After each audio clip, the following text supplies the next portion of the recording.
Welcome back. So we are doing vectors class 12th maths and this is episode number 8.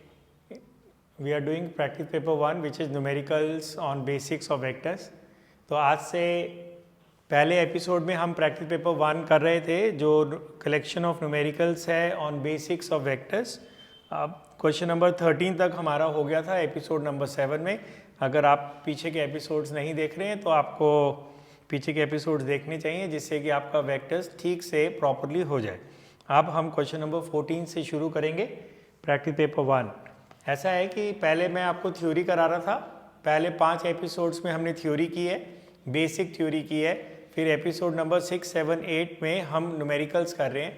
तो उसके अंदर एक practice paper 1 है, उसके अंदर ये न्यूमेरिकल्स हैं. वो प्रैक्टिस पेपर 1 एपिसोड नंबर 6 के कमेंट्स में पिनअप किया गया है. पहला कमेंट अगर आप देखेंगे एपिसोड 6 का, उसके अंदर इसका लिंक लगा हुआ है. पहले टॉप जो कमेंट है उसमें इसका लिंक लगा है. अब वहाँ से इसको डाउनलोड भी कर सकते हैं. अब मैं शुरू कर रहा हूँ प्रैक्टिस पेपर 1 का क्वेश्चन नंबर 14. तो थ्योरी के बाद हमें सारे क्वेश्चंस को प्रैक्टिस करना बहुत ज़रूरी है क्योंकि उससे फिर हमारी थ्योरी स्ट्रॉन्ग होती है. तो अब हमें क्या दिया गया है, एक पैरेललोग्राम दिया गया है. ऑलराइट, तो ये आपको ब्लैक बोर्ड पे दिख रहा है एक पैरेललोग्राम. उसके वर्टिसेस हैं ए, बी, सी एंड डी. अब ए का पोजीशन वेक्टर दिया गया है और उसको नाम दे दिया गया है स्मॉल ए. जैसे आप जानते हैं पोजीशन वेक्टर पॉइंट के नीचे ब्रैकेट में दिया जाता है और किसी पॉइंट का अगर पोजीशन वेक्टर दिया है तो उसके कोऑर्डिनेट्स भी दिए गए हैं. एक ही बात है, आई, जे और के कोफिशिएंट उठा लीजिए 2, 1, 1. ये इस पॉइंट का कोऑर्डिनेट हो गया ए पॉइंट का. बी पॉइंट का पोजीशन वेक्टर दिया गया है आई माइनस जे प्लस के. तो इसका पोजीशन वेक्टर आई माइनस जे प्लस के है तो इसके कोऑर्डिनेट ये हो गए. तो आप किसी भी पॉइंट का पोजीशन वेक्टर दिया हो आप फटाक से उसके कोऑर्डिनेट्स लिख सकते हैं एंड वाइस वर्सा. तो ये दोनों इन्फॉर्मेशन ना एक दूसरे से एकदम निकल के आ जाती है. वेक्टर सी का पोजीशन वेक्टर दिया गया है 2j प्लस के. इसमें ना आई मिसिंग है तो उसको आप 0 लिख लेंगे तो आपकी सिली मिस्टेक नहीं होगी. ओके, आई का कोफिशिएंट नहीं है ना, आई टर्म नहीं है तो उसको 0 आई लिख लीजिए. 0, 2, 1 इसके हो गए कोऑर्डिनेट्स. हमें इसका पोजीशन वेक्टर निकालना है. किसका? 4th वर्टेक्स का. So it's a very standard question of the board exam और बहुत आसान क्वेश्चनों में भी ये आया जाता है. अब देखिए, आप एक वेक्टर ए बी बनाएंगे और एक वेक्टर डी सी बनाएंगे. ठीक है, इसके कोऑर्डिनेट आप एक्स, वाई, जेड मान लीजिए. अब वेक्टर ए बी बनाने के 2 मेथड्स हैं. अगर आप पोजीशन वेक्टर से बनाएंगे तो every vector can be expressed in terms of position vectors of it end point. So vector A B को आप लिख सकते हैं vector O B minus vector O A. ठीक है, अब इसमें से इसको माइनस कर दीजिए, आपका वेक्टर बन जाएगा. दूसरा मेथड क्या है, वेक्टर ए बी का x2 minus x1 i cap plus y2 minus y1 j cap plus z2 minus z1 k cap. ये ब्लैक बोर्ड पे जब होल्डर वाला चौक चलता है तो ये अपना म्यूजिक अपने आप चलाता है. ये x2 minus x1 i cap plus y2 minus y1 j cap. अब जो आपको पसंद आए, इसमें से इसको माइनस करके लिखना है, इसमें से इसको माइनस करके लिखना है, जैसे आपको पसंद आए. चलो मैं कोऑर्डिनेट्स को माइनस करके लिखता हूँ तो ये वाला x2 माना जाएगा जो बाद वाला है, इसको नहीं तो 1 माइनस 2 इधर आएगा. अभी मैं क्योंकि अभी आप नए नए वेक्टर पढ़ रहे हैं, मैं ओरल नहीं कर रहा हूँ, अदरवाइज मैं 1 माइनस 2 को माइनस 1 डायरेक्टली लिख देता, फिर माइनस 1 माइनस 1 माइनस 2. लेकिन अभी मैं स्टेप्स सारे लिख रहा हूँ जिससे कि आपको कोई कन्फ्यूजन ना हो. और फिर 1 माइनस 1 वो तो 0 ही हो गया. तो अभी हो गया minus i cap minus 2j cap plus 0 k cap. बन गया जी आपका वेक्टर ए बी. अब हम बनाएंगे वेक्टर डी सी. अब वेक्टर डी सी में मेरे को फॉर्मूला नहीं लिखना तो मैं डायरेक्ट लिख देता हूँ क्योंकि फॉर्मूला मैं यहाँ आपको समझा चुका हूँ. तो वेक्टर डी सी क्या होगा, ऐसे माइनस करेंगे, 0 माइनस एक्स, 0 माइनस एक्स। मन तो मेरा कर रहा था कि इसको डायरेक्टली माइनस लिख दूँ, माइनस एक्स आई, फिर क्या आएगा 2 माइनस वाई जे कैप। कौन सा फॉर्मूला लग रहा है, ये जो फॉर्मूला मैंने अभी आपको लिख के दिया, x2 minus x1 i cap plus y2 minus y1 j cap plus z2 minus z1 k cap. Last term क्या आएगी, ये रहा 1 माइनस z के कैप। तो I am hope very sure and hopeful that आपको ये समझ में आ गया होगा, क्योंकि इसमें कुछ खास ऐसा मुद्दा है नहीं। अगर हमारी थ्योरी स्ट्रांग है तो हमें तो ये तो बहुत बेसिक कॉन्सेप्ट है। अच्छा, ये दोनों वेक्टर्स ना इक्वल क्यों होंगे, आप ये बताओ, सोचो। When are two vectors equal when they have same magnitude and same direction. आप ऑपोजिट साइड्स ऑफ पैरेललोग्राम जो होते हैं ना, उनकी लेंथ सेम होती है। एरो मैंने अपनी मर्जी से डाले तो दोनों मैंने सेम डायरेक्शन दिखाई है, दिख रहे हैं आपको ब्लैक बोर्ड पे। तो और एक थ्योरी भी बनती है, opposite sides of parallelogram represent equal vectors. अगर आप एरो ऐसे डालेंगे, अगर ऐसे एरो डालेंगे तो फिर माइनस साइन आ जाएगा। तो अब मैं ब्लैक बोर्ड पे से डायग्राम को थोड़ा सा मिटाता हूँ और यहाँ मैं लिखता हूँ इसके बाद का नेक्स्ट स्टेप, है ना। Here I can say vector D C is equal to vector A B. ये रहा डी सी और ये रहा ए बी, बाकी चीज़ों की ज़रूरत अब फिलहाल नहीं है। अब एक और कॉन्सेप्ट आएगा, भाई वेक्टर्स इक्वल है ना, हम दो बातों में उसको बोलते हैं। अगर थ्योरेटिकल बोलते हैं तो अभी मैंने बोला two vectors are said to be equal when they have same magnitude and same direction. और दूसरा कॉन्सेप्ट सुनिए जो ज़्यादा यूज होएगा, अगर दो वेक्टर्स आई जे और के फॉर्म में है, यहाँ पे है ना आई जे एन के फॉर्म में है, आई जे एन के फॉर्म में है और वो इक्वल है, तो उससे क्या इन्फ्रेंस आप ड्रॉ करते हैं, हम इन्फ्रेंस ड्रॉ करते हैं coefficients of I J and के अलग अलग इक्वल है। सो आई के साथ इक्वेट करेंगे, यहाँ पे आई का कोफिशिएंट क्या है,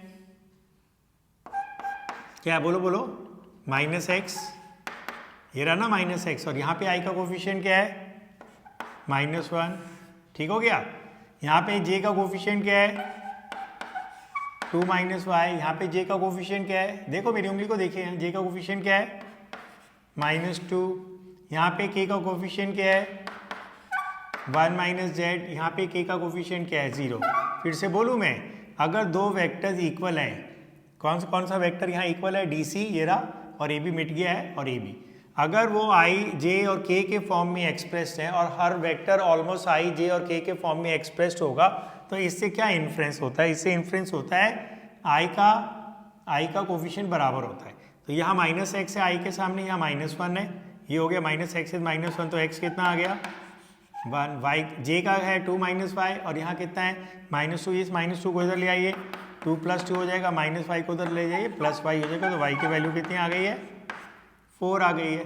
अब z का के का 1 माइनस जेड है, उधर के का अंडा है, तो अब z हो गया 1, ठीक है ना। तो अब आपका वर्टेक्स डी के कोऑर्डिनेट्स क्या आ गए, 1, 4 एंड 1, और उसका पोजीशन वेक्टर क्या होगा, पोजीशन वेक्टर ऑफ डी का सिंबल होता है ओ डी वेक्टर। वो क्या होगा, अगर किसी पॉइंट्स के कोऑर्डिनेट्स पता है तो उसका पोजीशन वेक्टर भी आपको पता है, तो ये कितना होगा, 1 आई कैप प्लस 4 जे कैप प्लस 1 के कैप। यहाँ 1 लिखना जरूरी नहीं है, यहाँ मैंने लिख दिया था, यहाँ मैंने नहीं लिखा। आप यहाँ भी चाहें तो ना लिखें, और चाहें तो वहाँ भी लिख लीजिए, आपकी मर्जी है, जो आपको अच्छा लगे। तो ये था एक बहुत ही simple question number 14 of practice paper 1। इसको अब मैं मिटाने जा रहा हूँ। अब हम करेंगे अगला क्वेश्चन। अगर आप इसको नहीं लिख पा रहे हैं, वैसे तो आपको लिखना चाहिए, आप सिर्फ सुनेंगे नहीं, आपको लिखना भी चाहिए अपनी कॉपी में। अगर आप सीरियसली इनको प्रैक्टिस कर रहे हैं तो आप वीडियो को पॉज करके इसको लिख लीजिए, और उसके बाद जब आपका पूरा हो जाए वीडियो को फिर से प्ले करके क्वेश्चन नंबर 15 लिख लीजिए। तो अब हम शुरू करेंगे क्वेश्चन नंबर 15। अगर मैं अभी रुकूंगा ना आपके लिए कि आप सब लिख लो, बहुत सारे बच्चे तो इंटरेस्टेड नहीं होंगे ना लिखने में, तो फिर वो बोर हो जाएंगे कि सर की क्लास आगे नहीं बढ़ रही है अभी तो अब हम करेंगे क्वेश्चन नंबर 15। इसमें ना पैरेललोग्राम इसमें भी दिया है, लेकिन यहाँ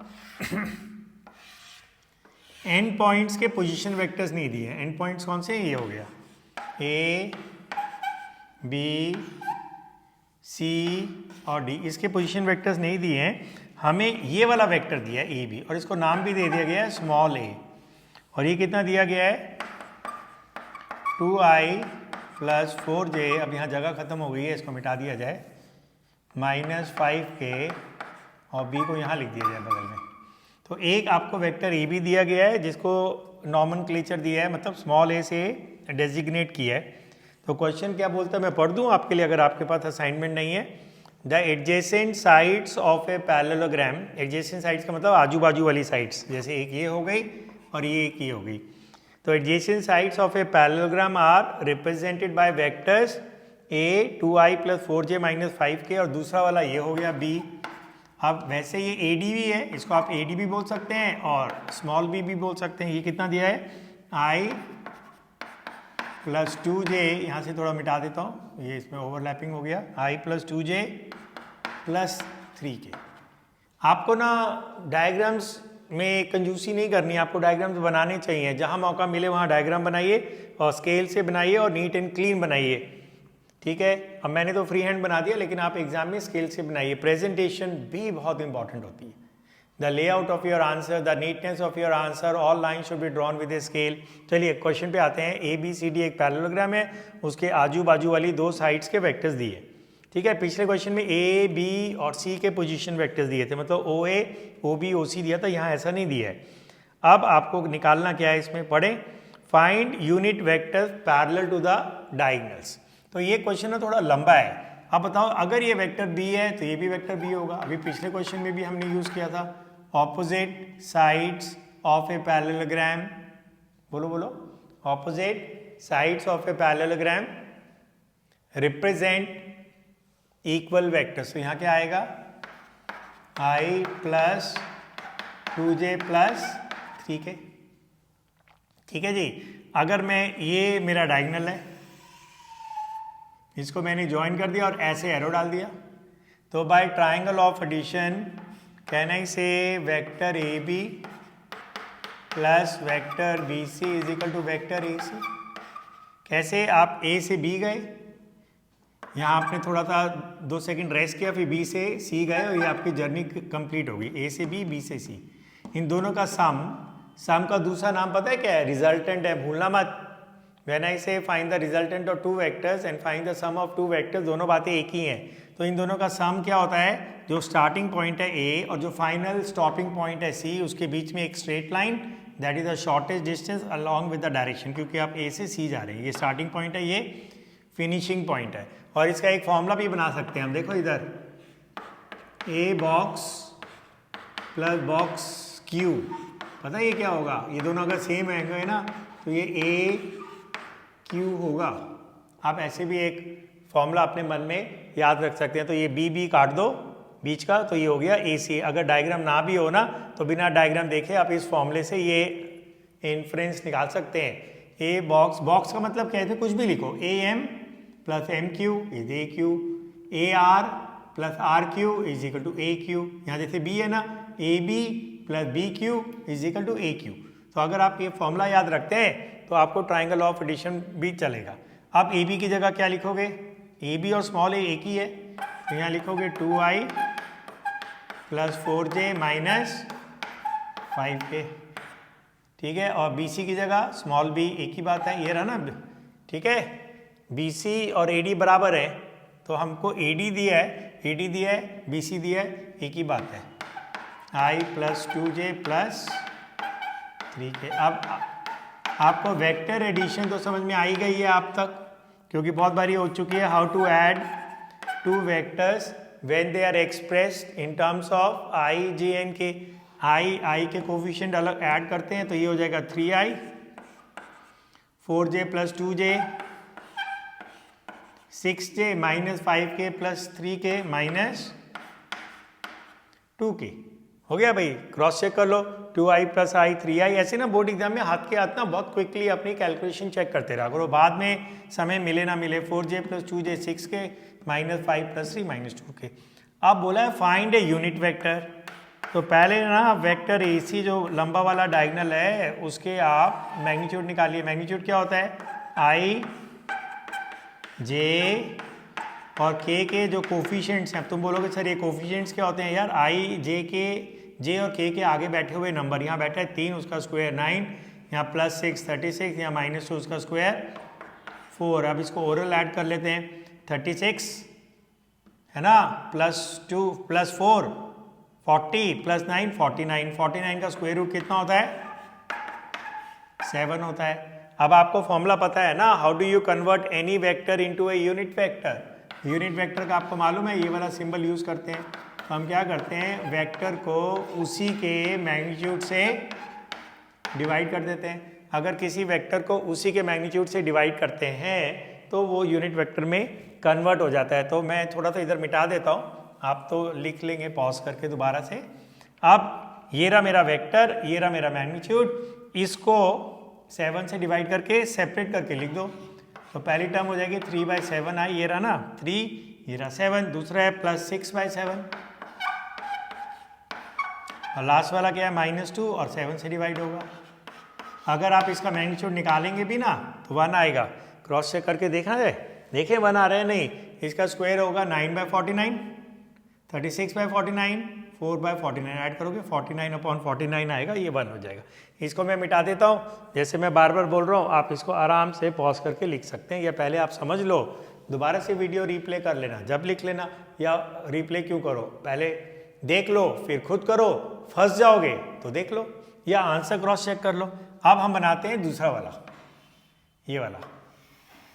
अब इसमें ना तुम्हारी मर्जी है, आपको एरो ऐसे डालना है, डी से भी ऐसे डाल लो, ऐसे डालना है, ऐसे डाल लो, ठीक है। आंसर थोड़ा सा फर्क आएगा प्लस माइनस में, और दोनों करेक्ट माने जाएंगे एग्जाम में। देखो इसमें तो कोई ऐसे डालता नहीं है, ऐसे डालोगे वो भी करेक्ट माना जाएगा, लेकिन कोई ऐसे डालता नहीं। अब देखो ट्राइंगल ऑफ एडिशन से ए से बी गए, बी से डी गए और थक गए, बहुत ज़्यादा सफ़र हो गया है, इसको मिटा दिया जाए, ये क्वेश्चन आपका आधा हो चुका है। अब देखो यहाँ से फिर से ए से बी गए, बी से डी गए, ठीक है ना, ये रहा देखो AB + BD। अब ना डायग्राम छोड़ो, इसको देखो, तो BB कट गया तो ये क्या आएगा AD। अगर आप ये याद रखते तो आपको डायग्राम के भी आप मोहताज नहीं रहते। वैसे डायग्राम से भी देख लेते हैं, A से B गए, B से D गए, ये स्टार्टिंग पॉइंट है, ये फाइनल रेस्टिंग पॉइंट है। A और D के बीच में स्केल लगाओ, एक लाइन खींचो और एरो डाल दो A से D की तरफ, वो बोलते हैं triangle law of addition, sum of two vectors by representing them as sides of triangle. अब AB कितना है 2i + 4j - 5k, ये क्या है क्वेश्चन में दिया है ना, ये मेरे को नहीं पता, क्वेश्चन में दिया है AB। और BD तो मेरे को नहीं दिया क्वेश्चन में, तो इसको यहीं छोड़ देते हैं ऐसे। यार ना मैं इसको उधर भेज देता, तो ऐसा करते हैं पहले से उसको उधर भेज देते हैं, तो BD यहाँ रखते हैं क्योंकि वो मेरे को निकालना है, AB को राइट साइड में भेज देते हैं, तो ये हो जाएगा AD - A।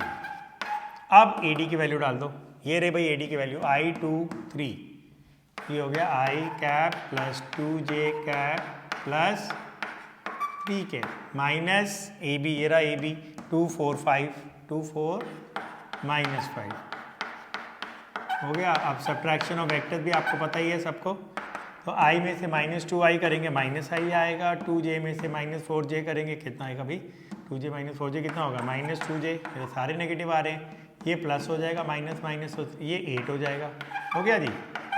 अब क्या करना है, इसको भी कन्वर्ट करना है किसमें यूनिट वेक्टर में, तो आप पहले इसका निकालेंगे मैग्नीट्यूड जो आपको आता है, -1 का स्क्वायर 1, -2 का स्क्वायर 4, 8 का स्क्वायर 64, 1 प्लस, आज तो ये चौक ना ज़्यादा रो रहा है, इसका मन नहीं कर रहा है लिखने का, रेस्ट करने का मन कर रहा है इसका, जैसे तुम लोगों का भी पढ़ने का मन नहीं करता है ज़्यादातर। तो ये 1 हो गया, ये 4 हो गया, ये 64 हो गया, ये हो गया √69, और √69 कितना होता है, होता ही नहीं है। अब पता है एग्जाम में यहाँ हम कश में आ जाते हैं, क्यों आ जाते हैं, इसका स्क्वायर रूट नहीं निकल रहा ना, 5 का स्क्वायर 25, 6 का स्क्वायर 36, 7 का स्क्वायर 49, 8 का स्क्वायर 64, फिर 9 का स्क्वायर 81, तो ये तो पास हो गया। अगर एग्जाम में ऐसा नंबर आता है तो मन में बहुत ज़बरदस्त शंका हो जाती है, डर लगता है कि मेरी कैलकुलेशन गड़बड़ हो रही है, मेरे को खुद होने लग गई है अब डर। अब देखो ना तुम्हारा AC में तो मज़े से आ गया था मैग्नीट्यूड 7, √49 आया था, अब मेरे को भी लग रहा है कि भैया चेक कर लो एक बारी ना, फिर से कैलकुलेशन चेक करते हैं, AB + BD AD, और यही तुम्हारे साथ भी एग्जाम में होगा, बिल्कुल नेचुरल रिएक्शन है ये, और उससे हमारा फिर टाइम भी वेस्ट हो जाता है। बट एनीवे अब करें क्या, तो अब बी डी की जगह आएगा A D minus A B, A D A D A D A D के इधर है ये ना भाई, A D I plus 2j plus 3 के फटाफट करते हैं। चलो फास्ट फॉरवर्ड में ए बी की जगह 2i प्लस 4j माइनस 5 के, 2i प्लस 4j माइनस 5 के, बीच में माइनस है क्योंकि ये भी उधर चला गया तो माइनस हो गया, तो आई में से 2i माइनस करेंगे माइनस आई आएगा, 2j में से माइनस 4j करेंगे तो माइनस 2j आएगा, 3k में ये माइनस माइनस प्लस हो जाएगा तो 8k आएगा, इसका स्क्वायर 1, इसका 4, 8 का स्क्वायर 64, 8 का स्क्वायर 64 होता है ना, 64 65 16 है ये रामा। तो यही चलेगा। अब क्या कर सकते हैं हम, अब इस बी डी को इसी के मैग्नीट्यूड से आप डिवाइड कर दीजिए, आपका यूनिट वेक्टर बन जाएगा। तो वो पोर्शन आप खुद भी कर सकते हैं। यूनिट वेक्टर क्या होगा, वेक्टर बी डी को उसी के मैग्नीट्यूड से आप धो डालिए, मैं ऐसे बोलता हूँ क्लास में, उसी के मैग्नीट्यूड से धो डालिए मतलब डिवाइड कर दीजिए। तो अभी हो जाएगा -1/√69। ये नंबर ना अभी भी मेरे को डरा रहा है यार, कमेंट्स में लिखना कहीं मेरी कैलकुलेशन मिस्टेक तो नहीं हो गई है। तो please do right in the comments कि भाई यही आंसर ठीक आ रहा है नहीं आ रहा है। मैं कोशिश करूँगा सारे कमेंट्स पढ़ने की, और अभी तो ये नया नया चैनल है इसलिए ज़्यादा व्यूज़ भी नहीं होंगे, ज़्यादा कमेंट्स भी नहीं होंगे, तो मैं पढ़ सकता हूँ। और दोस्तों यार आप इसको देख रहे हैं और आपको अच्छा लग रहा है तो please do subscribe and like also and do give your comments, उससे थोड़ा हौसला बनता है। अभी तो मेरे को बहुत सारा पूरा 12 की वीडियोस रिकॉर्ड करके आपके मदद के लिए डालनी है, क्योंकि अभी तक मैं फिजिकल पढ़ा रहा था फॉर मोर देन 30 ईयर्स। तो अब मैंने सोचा कि चलो ये पूरी नॉलेज को हम यूट्यूब पे डाल देते हैं, सारे बच्चों का भला हो जाएगा इससे। तो आपको बिना कॉस्ट के अब आपको ये सारी इनपुट मिल रही है, तो कम से कम सब्सक्राइब और लाइक तो बनता ही है। तो ये आपका दूसरा क्वेश्चन भी फिनिश हो गया आज की क्लास का। अब हम करेंगे क्वेश्चन नंबर 16। अगर किसी को नहीं भी समझ में आ रहा है तो वो कमेंट्स में लिख सकता है and I definitely get back to you. अगर आप अपना उसके अंदर कोई कॉन्टैक्ट नंबर छोड़ेंगे या कोई सिस्टम छोड़ेंगे तो मैं आपको कॉल करके मदद कर सकता हूँ। जब तक बहुत ज़्यादा कॉल्स नहीं आएंगी जब तक तो मैं कर ही सकता हूँ। ये ना सेक्शन फॉर्मूले पे है क्वेश्चन नंबर 16। तो मैं ब्लैक बोर्ड पूरा साफ कर लेता हूँ। कोशिश कर रहा हूँ मैं कि जल्दी एक डिजिटल ब्लैक बोर्ड ले लिया जाए तो आपको ज़्यादा विजिबिलिटी आएगी। Find the position vector of a point R which divides a line joining 2 points P and Q. अच्छा अब ना ओके रेशियो क्या दिया है, एक्सटर्नली दिया है। तो इसके अंदर बड़ी सारी थ्योरी है आपकी, ये हम क्लास में कर चुके हैं। थ्योरी में आपको ना एक लाइन सेगमेंट है पी क्यू, पी का पोजीशन वेक्टर दिया है। पता है आपकी बार ना इन्होंने आई जे नहीं लिया, कुछ और ले लिया। और अभी तो बताया था ना हर पॉइंट का पोजीशन वेक्टर उस पॉइंट के नीचे ब्रैकेट में लिखा जाता है, और इसका है तो आपकी बार ये आई जे के फॉर्म में नहीं है। ठीक है, find the position vector of a point R, तो इसको हम नाम दे देते हैं ओ आर, ये हमें निकालना है ना, विच divides P and Q in the ratio of 1:2 externally. एक सेकेंड पार्ट भी है उसको बाद में पढ़ेंगे। आप पता है एक्सटर्नली में ना ये करेक्ट डायग्राम नहीं है, ये इंटरनल डिवीजन का डायग्राम है। लेकिन हम क्या करते हैं इंटरनल एक्सटर्नल के डायग्राम यही बनाते हैं क्योंकि ये नीटर है। आपको इसका एक्चुअल डायग्राम बताऊं, रेशियो आपको पता है क्या दिया गया है, RP अपॉन RQ। हमेशा ना ये वाला अल्फ़ाबेट पहले लिखना चाहिए, इससे कुछ गलत नहीं होता है लेकिन इससे हमेशा सही जरूर होता है। PR मत लिखो, RP लिखो। तुम कहोगे PR RP एक ही बात होती है, मेरे को भी पता है एक ही बात होती है, लेकिन जो मैं कह रहा हूँ उसको मानो। RP/RQ कितना दिया हुआ है 1:2। लेकिन एक्सटर्नल रेशियो में R ना PQ पे नहीं लाई करता है, या तो वो P से पहले लाई करता है या Q से बाद में। जैसे ये लाइन है ना, ये हो गया P, ये हो गया Q, R या तो यहाँ लाई करेगा या यहाँ करेगा। आप देखें RP, तो ये हिस्सा 1 हो गया और ये हिस्सा 2 हो गया, ऐसे बनता है रेशियो। तो RP को RQ, तो एक्सटेंडेड पोर्शन इज 1x अगर आप x के टर्म में लिखते हो, और extended portion including the line R से Q तक 2x है। अगर ये 2:1 होता फिर R यहाँ आता। तो अब इसमें ना बहुत सोचना पड़ेगा यार, RP से पहले है RQ के बाद है, उस पर बहुत कन्फ्यूजन है। हमें फ़र्क नहीं पड़ता, हम ना गलत डायग्राम ही बना लेते हैं इंटरनल रेशियो वाला। तो ये डायग्राम गलत है, आंसर करेक्ट आएगा। एग्जाम में आप ये डायग्राम भी बनाएंगे तो कोई आपके नंबर नहीं काटेगा। ये डायग्राम बनाने में फिर आप कंफ्यूज हो जाओगे। तो ये थ्योरी के लिए छोड़ देते हैं, प्रैक्टिकली ऐसे करेंगे। और फॉर्मूला आपको पता है ना, हम इसको लेफ्ट इंटू राइट बोलते हैं। क्या बोलते हैं, इस नंबर को इससे मल्टीप्लाई करते हैं। तो 1 है ना, ये नंबर 1, और इसको हम Q के पोजीशन वेक्टर से करेंगे। फिर ना यहाँ प्लस लिखेंगे। कुछ बच्चे मुस्कुराने लग गए कि सर गलत कर रहे हैं। राइट में से इसको लिखेंगे, राइट वाला नंबर 2 और इसके position vector 2 into position vector of P upon. अब बच्चे और ज़्यादा खुश हो गए हैं कि सर तो गलत कर रहे हैं। अब ये इंटरनल रेशियो का फॉर्मूला है, ठीक है। एक्सटर्नल में इस प्लस को मिटा के माइनस कर देते।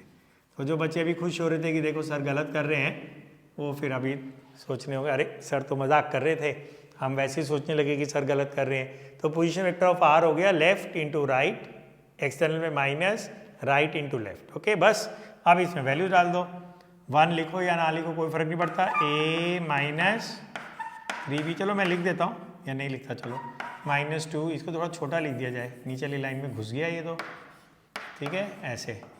अब p का ये रहा 2a + b और नीचे 1 - 2 कितना होता है, बस हो गया क्वेश्चन खत्म।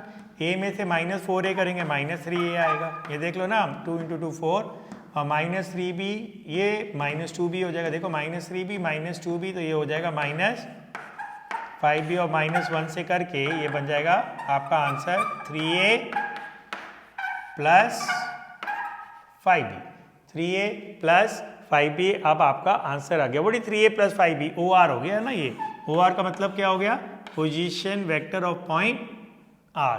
आई होप आज का ना आप क्लास यहीं फिनिश करते हैं, अगली क्लास एपिसोड नंबर 9 होगी। अभी आप उसके अंदर हम आगे से क्वेश्चन करेंगे। मेरे को पक्की उम्मीद है, आशा भी करता हूं कि आपको ये तीनों क्वेश्चन अच्छी तरह समझ में आ गए होंगे। हो सकता है कुछ बच्चों को लगे क्लास थोड़ी स्लो जा रही है, वो फिर फास्ट फॉरवर्ड करके भी देख सकते हैं। कुछ बच्चों को लगेगा क्लास शायद फास्ट जा रही है, वो धीरे धीरे करके देख ले। तो एक जनरल मोमेंटम तो बनाना पड़ेगा कुछ को, लेकिन मैक्सिमम बच्चों को क्लास की स्पीड ठीक लगनी चाहिए, क्योंकि अगर आप फर्स्ट टाइम कर रहे हैं ना फिर तो आपको ये ठीक लगेगी। अगर आप 2-3 बारी कर रहे हैं और रिवीजन कर रहे हैं, फिर आप थोड़ा फास्ट करके भी इसको देख सकते हैं। तो ये क्लास को फिनिश करते हैं, मिलते हैं फिर अगली क्लास में एपिसोड नंबर 9 में।